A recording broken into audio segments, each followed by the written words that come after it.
Hello and welcome to the Warhammer Podcast, episode 89. I'm your host, Brad. This is my co-host, Eric. How's it going? And we have an Orktober special for you all today. We've had a stressful couple months here, both in the podcast and outside of the podcast in real life, but it's time to unwind and have a ton of fun. So this week's episode is every faction is forced to build a race car and take part in an orc race. Yeah, this is definitely going to be a bit fun. So without any further ado, let's get into this. Sounds good.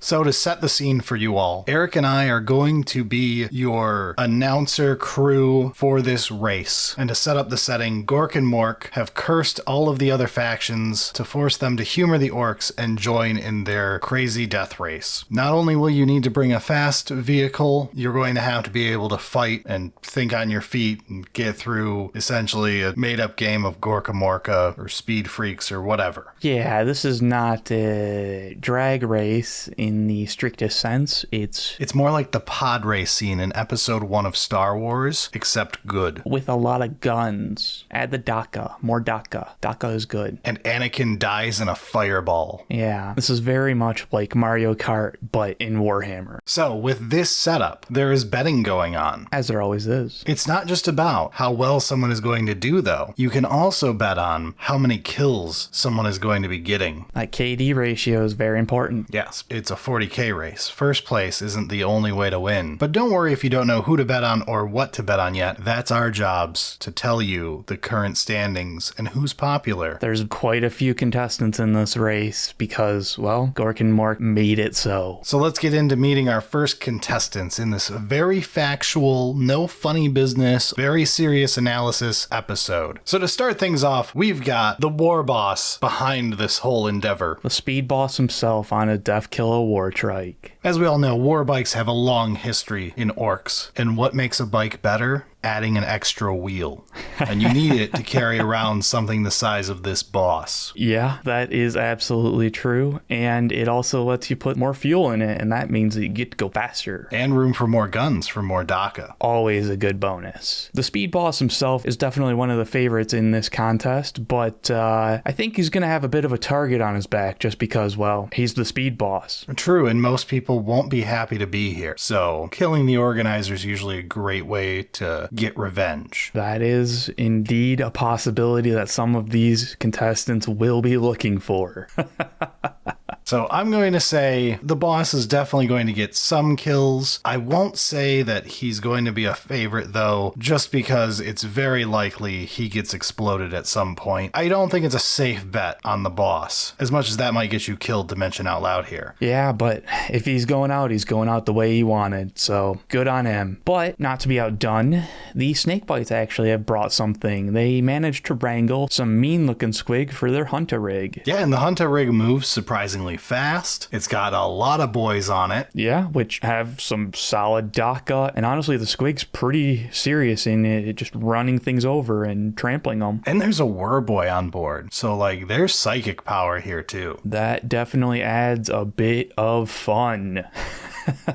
You can never really be certain what those psychic boys are gonna do. I would say I wouldn't go for a favorite. It's not the fastest, but it's definitely going to take out several other contestants and have a good time. Definitely gonna have a good time. That is for certain. I think the next one we want to be careful of is the claw on the battle wagon. That thing is going to be looking to pick somebody up and just toss them around. Yeah, I don't think the battle wagon is going to be one of the ones to reach the finish line first either. I'm not even sure if it's going to make it, but if everyone else gets destroyed, it's got a solid chance of being the last one alive. That's true. You can't beat an old classic, though, and it looks like that there's at least one truck in contention. That's always good to see a classic truck, and, you know, it's not got the most DACA, but there's something about the fact that a classic truck has been around this long, it must be good. You say not a lot of DACA, but when you put 12 boys with shooters in the back, that's a lot of inaccurate DACA. and that's the best kind. That is true. As long as it's loud, that definitely helps. And I think we'll see some very excited boys in the back of some of these trucks. And obviously, since this is the Speed Freaks, we've got custom booster blasters, shock jump dragsters, boondocka snaz wagons, megatrack scrap jets, rucka truck squig buggies, and whoozy what's its something howsits. I only made up one of those. Yeah, there's just about every single Speed Freak that could figure out a way to make it into this race, trying their go at it. I would say keep an eye on the shock jump dragster, because that shock tunnel could be very vital if the race gets to be close. If you're looking for one of the favorites that's a pretty safe bet, I'd put your money on one of the Ork vehicles, specifically if it's painted red. That is true. I don't think most of the Speed Freak models are looking for the most killing, but they're definitely looking to go fast. Very, very fast. Hopefully they're going fast in the way of the finish line. That's never certain though. Now, with all of the Orks out of the way, let's talk about who else has been wrangled into this. Alright, let's move on to another strong faction. So every one of the Chaos Gods also seems to have brought someone or multiple someones to the party. Even Nurgle managed to wrangle Horticullo Slimux into this mess. Now, I wouldn't put my money on Mr. Slimux here. No, I don't think any of Nurgle is particularly known for their speed. He is literally on a large snail. Yeah, Snail's not known for being particularly fast, but there is some concerns on if anybody gets stuck behind this at the very start of the race, they could be in some trouble. Now, we say it's not a good idea to bet on this because we're logical humans. Mostly. But it turns out in the betting pool right now, Mr. Slimux here is incredibly popular with the Orks simply because he's green. That is the best color, and I can understand that they're following the true Gork and Mork methodology, but this could be a lot of Orks losing a lot of teeth on this bet. Tzeentch has sent a Fate Skimmer, which chariots seem to be popular with what the Chaos Gods are sending over. You've got a Psychic Herald of Tzeentch being pulled by a pair of Screamers. It's really hard to figure out where this is going to end up, and I'm not even sure he knows, as it looks like he's still reading the instruction manuals. That is very true. Most likely trying to figure out a way to cheat the rules. I'm not sure that he understands that the Orks don't really have rules, though. Might be difficult, but chariots are fast, and psychic is always a scary, scary thing. And in the corner, the corner, if you will, wow, we have a skull cannon. Now this is an interesting one. We sent some of our reporters over to talk to the skull cannon drivers, and the one that returned said that the contestants swear that Khorne has blessed the use of this cannon for this event because, and I quote, "It's not a fair fight when you're stuck with only swords and everyone else is running away from them." Ah, okay, that is fair, and it is good that they do have some DACA because it's not an Ork race without DACA. But this skull cannon could do some real work. These things are monsters in melee combat more than anything, so anyone who starts the race close to this has a pretty solid chance of not finishing. Very true, and I mean there's something to be said about being red in a Ork speed race. I think all around your money's pretty safe on at least going for a high kill count. Very interesting to see how the skull cannon ends up, but I think we can move on to the next chariot. So Slaanesh obviously is an odds-on favorite to win the entire race, with a sleek Torment Bringer on Seeker Chariot. Definitely a very fast contestant. It's not the most offensive, but it will probably be able to take out any lighter foes that get within range, and it's not going to have to deal with many of the heavier ones for long, because it is quite possibly one of the fastest things out here, even though it's running on chocobo legs. Well, it's all the pain and torment that they inflict. It really makes them go super fast. But to be fair, they're not the most durable. So if they do get tied up, things will look poor. Vashtor has sent his own representative, which appears to be a Lord Discordant on Hellstalker. Interesting. Wasn't expecting one from Vashtor, but glad to see the representation. Vashtor, as it turns out, wasn't even invited to this. He just wanted to show off the sweet new ride he invented. And it is a pretty cool ride. There's some good Daka, melee's solid, and that Hellstalker does look pretty mean. Not sure about how it's going to do overall. It seems to be more of a jack of all trades kind of contestant instead of being particularly great at any single thing. We'll see how those legs do. If you want to make some safe bets, it might be a good option though. Speaking of betting, our next contestant is an Exalted Sorcerer on disc. Zeech is a problem when it comes to contests, generally known for not playing fair. And this sorcerer in particular was far more interested in placing obscure bets than giving any interview about how he plans to win the race himself. His Static Shock disc is somehow not the strangest entry we have today though. Though it is personally one of my favorites, so hopefully the obscure bets are not purposefully throwing the race. I've got some teeth on this. But let's move on. World Eaters. World Eaters just brought a Lord on Juggernaut, which I won't lie, it's one of my least favorites. If I were to bet against someone, it would be this. It's tough because I like red, and that's definitely something that World Eaters understand quite a bit. Bulls are known to be fairly strong, but we're in tough competition. I'm not sure it's quite up to par with everybody else. It's not like the bull can fly. It's not 9th edition where they randomly gave it the fly key. Oh, never mind. Let's move on. All right. Nurgle's second entry. Wow, the Death Guard really didn't try very hard here. If you want a safe bet against the Mephitic Blighthaller. I'm not even sure this counts as someone building a race car. It is the race car. Hey, I mean, sometimes efficient maneuverability because there is no lag between inputs could be beneficial, but we haven't seen that out of the test lab. No. Then again, the betting pools are looking to be expecting a lot of the Blighthaller. It's just because it's green, isn't it? Most likely, because I see nothing else that it could be. But maybe we'll be shocked during the actual race. Let's move on, though. The Chaos Knights have brought something awesome. They've brought their brand new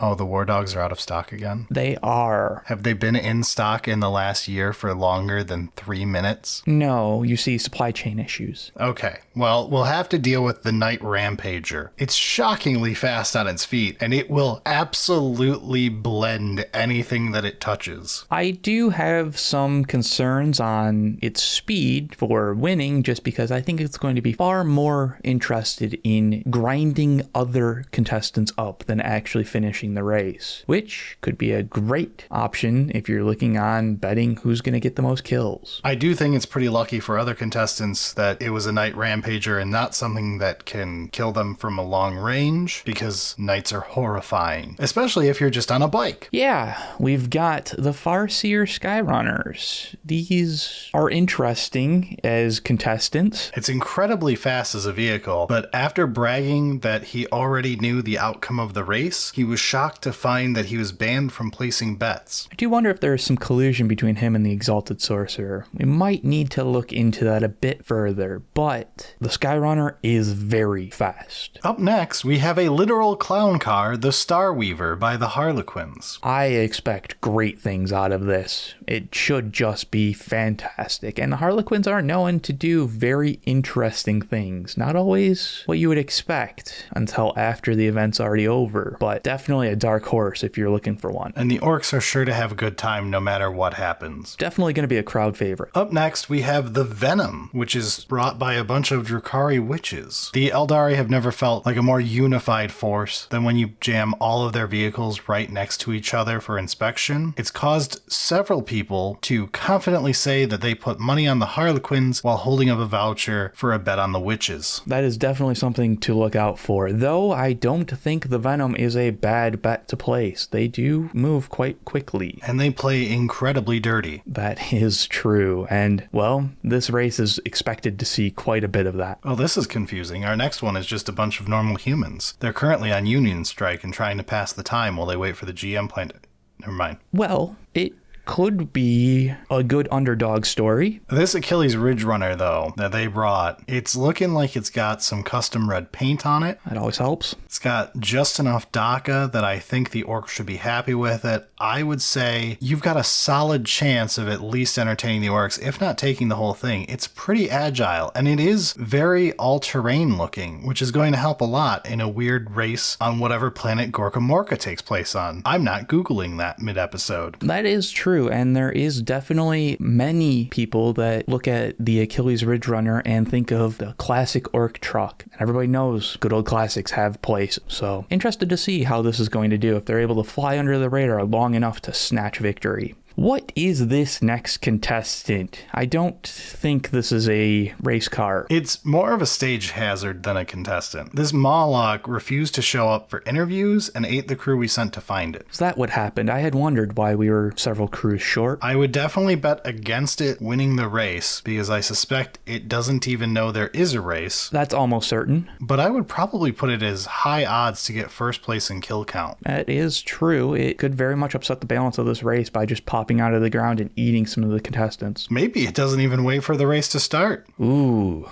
dirty. I like it. Moving on to an actual contestant that could win the race, we've got the Sagittар, an interesting new contestant. Unfortunately, this is not taking place on the moon. That would have helped, but it does have reasonable movement speed and it has some DACA. It could have issues if anybody else ends up getting into close range with it, though. I don't expect much, but we'll see. I don't think we're going to see the Sagittар trading paint with anybody. I have a feeling they're going to play a pretty defensive game and attempt to use most of their firepower suppressing the melee threats who want to get close to them. That is true. They should have some decent strategies prepared for this race. At least I can only hope. Otherwise, it won't end well. All right, well, we don't know much about this next competitor, but I'm concerned because it appears that this Piranha is just some enthusiastic Star Wars fans who showed up to a pod race. They do know that this has, very few rules, right? I don't think they're going to last long. I don't think you should be putting any money on the Piranha here. It does look like it's fast, but it looks like it has essentially no defense whatsoever. I mean, they could throw the drones at somebody, and maybe it clogs up an engine or two and blows up. That would be fun.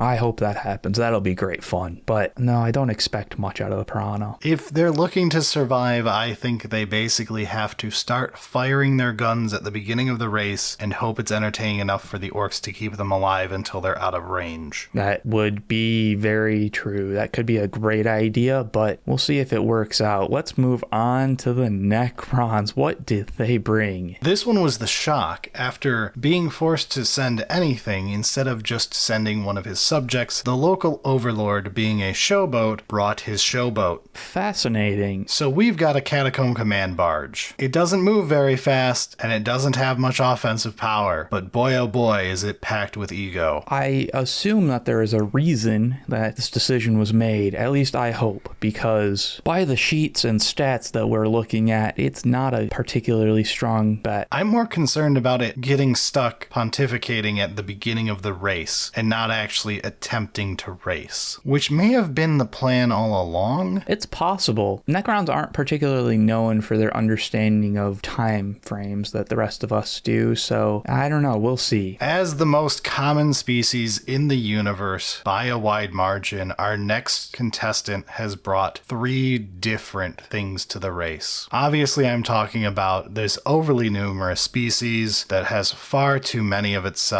Space Marines. We all know the bait and switch here. Space Marines have brought several. Luckily, they are reasonably different, so they should give a fun, entertaining value. We don't need to immediately disqualify them all. I'm going to start off with the Storm Speeder. Yeah, the White Scars brought this one. The only problem appears to be, during the test lap, the commander, who is placed directly between 2 rocket pods, managed to be blinded upon the rocket's first test launch. So they're going to have to use the will of the Emperor to figure out when they should be firing their rockets during the race. It was proper good fun though, and there are several high placed bets from the orcs on this because of that fantastic rocket launch. So we'll see how that goes. And we'll see if Call keeps all of his bionic teeth after they get back to tell him about his new amazing design. Fantastic. Speaking of Call's amazing designs, our next contestants brought an Invader ATV straight from McDonald's. Oof. The Lamenters chapter have brought this. The unfortunate design leaves the driver completely deaf, and the spotter unable to communicate with them about upcoming turns. Very important in a tight race around cliffs. Though to be fair, that gun does give off a hell of a racket, and everybody knows that the louder it is, the better it is. Yes. Unfortunately, a Xenos competitor has placed an oddly specific bet that they will be the final casualties of the race loss due to driving off a cliff near the finish line and plummeting onto their own chapter stands, killing 15 other lamenters in the wreck. Fascinating. I wonder why that was placed. We'll have to see. There's certainly no type of foreseeing shenanigans happening. That would be insane. What's the last contestant? What's the last vehicle? This one's a strange entry. So, the Black Templars have brought what appears to be an impulsor, but they claim it is not a normal impulsor. It is legally distinct. Because they painted it black? I hope it's distinct in some other way, because an impulsor would have zero chance of winning this race in any way. Especially if it wasn't painted red. Yeah, so when we sent our team to question them about this and how it's different than every other chapter in the galaxy's impulsor, brother cousin chaplain Cletus was quoted in saying, "It's just built different, bro." Fascinating. I'm not sure I would believe that, and I definitely wouldn't place any of my bets due to that information. We'll have to see if it actually is built different during the race, though. Speaking of built different, we do have one of the more interesting contestants. The Exorcist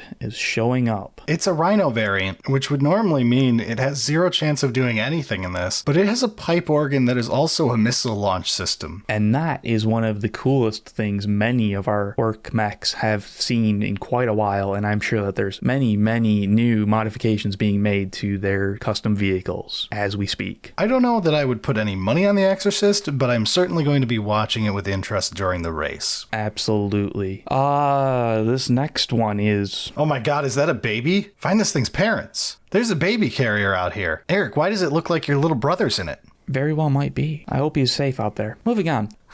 The Imperial Knights have brought a Cerastus Knight Lancer. All right, then. They're not screwing around. This thing is incredibly fast, incredibly old, and probably won't be legal in 40k in 11th edition, dating this video horribly. Very possibly. But this is definitely a contestant to look out for because very fast, very killy, and super tough. I'm not sure.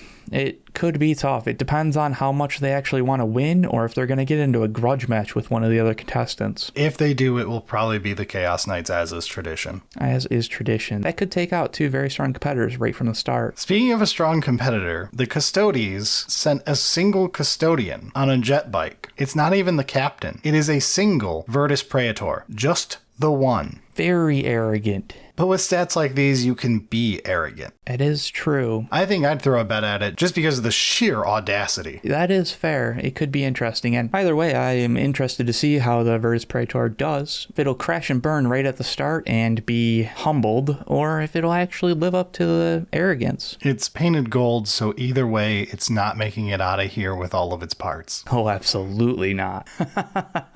Speaking of not making it out of here... Oh, this is one of the most exciting entries. As a cruel joke, the Cadians have sent one of their new privates down in a Hellhound. For those who don't know how a Hellhound is constructed, you put a very large gun and some treads on a giant tank of promethium. It's about as much promethium as a jellyfish is water. This should be a fantastic entry. No matter what happens, all of the orcs in the audience should be thrilled when the Hellhound actually does something. I will under no circumstance tell you to put any money on the Hellhound doing anything, as we've already heard at least one mech quoted as saying it would make a great celebratory explosion at the start of the race. That would be a hell of a start signal. And we're gonna need a start signal for this next contestant. Yeah, this one has some questionable legality. There's a Sidonian Dragoon brought by the AdMech. This seems like it would be a whatever, who cares, but apparently there's something about it doesn't turn off. The tech priests are saying that it cannot be turned off or stop moving, or it will not turn back on ever again. The orcs don't seem to have an issue with this, but the other competitors think that it's probably an unfair advantage for it to start the race already moving at full speed. The orcs seem to be more concerned about the fact that it's painted red. And I'm with them on that. I would be concerned about this being painted red, but there is some questionable legality going on there. Either way, I don't really expect it to do fantastic. There's going to definitely be some heavy DACA pointed at it as it starts the race essentially early. All right, that does it for our contestants, and I'm sorry if you cringed to death at our terrible attempts at humor. If you have any bets to place, go on our YouTube video and place your bets in the comments, and also any other YouTube pleasantries you'd like to give us would help. If you are still around at the end of what is probably a half hour of us trying to come up with a weird idea for a multi-faction race, please give us the pleasantries. You're clearly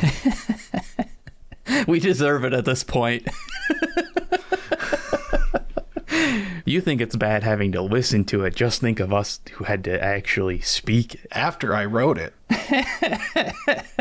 But definitely let us know what type of bets you'd be placing. And again, it's not all about winning the race. There are other things to be bet on. Yeah. And if you like this type of episode, tell us, because it's kind of fun to do one where I don't have to read any information. I don't have to have any facts about these things. I just get to talk about all the wacky vehicles because it's a funny episode. That is always entertaining. And if you cringed out 20 minutes ago, don't be afraid to tell us. I'm sure you weren't.